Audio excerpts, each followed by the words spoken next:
Rachel here. Today we're back in the van and we're bringing you a delicious nutritional recipe that we make here in the van. How do we stay energized out on the trails? We're training for a 50-miler race in May, so we make some energy balls here in our van, and you can make it with ingredients you have in your home or in your van, and we're going to show you how we make them. So hopefully give these a try and let's get going. How do we make these? So first we're going to start off with some dates. So I already pitted our dates here, but we have about 6 dates in here for our recipe. Then we have our almonds here, and we're going to chop these before we make our recipe. But you can use sliced almonds, whatever you have at your house. Then we're using dried cherries here, and then pumpkin seeds. Again, you can use whatever you have at your disposal, whatever you like. The other thing we're going to add is some chia seeds in here.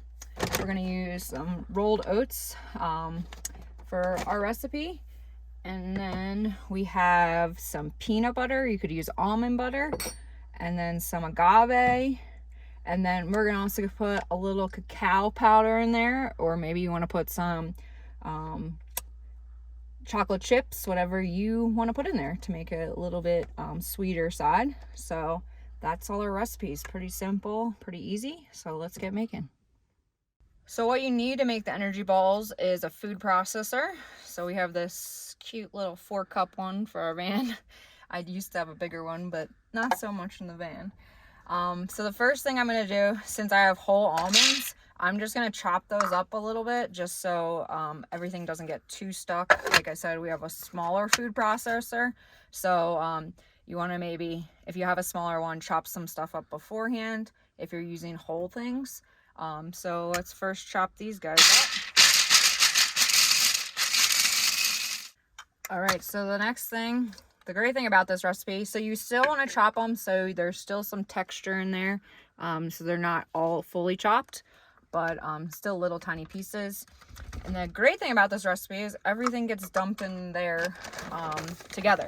So I'm going to do our oats. We're going to do like about a cup of oats. And I'm literally, like I said, dumping everything into this food processor together. We're going to do our dates. If you're using a small food processor like mine, like I said, I'm gonna do chops because you can see my food processor is already pretty full. If you have a bigger one, everything can get just thrown in there. So we're gonna kind of do this in steps because of the smallness of it.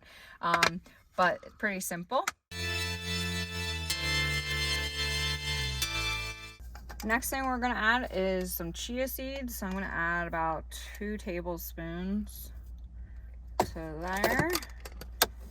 We're gonna add in the rest of our seeds there and our dried cherries.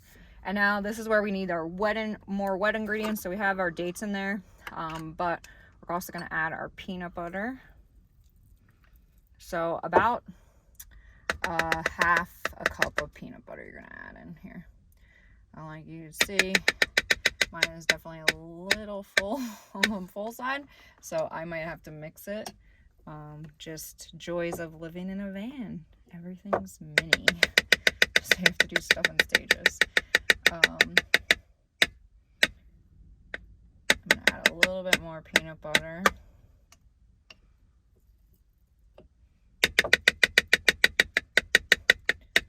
And then the last wet one, I'm gonna add cacao, but I'm gonna do that the last step. But I'm gonna add about 1/3 of a cup of agave and just kind of go around with it. You could also use honey if that's what you have. We don't do honey.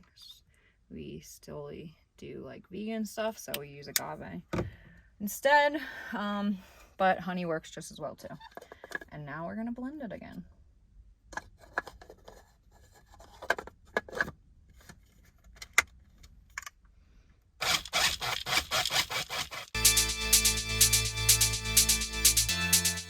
All right, so we're blending it. It's just taking us a little bit longer because of a small food processor. The next thing we're gonna add is some cacao. And I'm gonna do about like 1/4 of a cup in there. to blend it back up. So we've hit a little bit of trouble with our food processor being small, so we took a bowl and we're going to do it in like little blending sessions now, and then that's really it. So the biggest thing is just the size of the blender, or the food processor. If you have a bigger one, it'll be a little bit easier, but this is van life. Our energy balls are pretty mixed after doing that a couple times. And basically you're looking for like a sticky consistency, but not like super sticky. Now you can see this is the process of just making the energy balls, and you can see how easily that's coming together. So that's really what you're looking for, not super sticky. And you just make about like a little bit smaller than a golf ball, but you could really make, I mean, any size you want. It kind of, you can make like smaller sizes too that are like more like a poppable energy ball. So I usually make like some that are a little bit smaller and then a little bit bigger. And that's it. And then you put them in the fridge for like about 2 hours to sit so that they get a little harder, and then they're ready to enjoy. But you could eat it right now if you really want to. Matt said it smells really good, so that's it. Simple.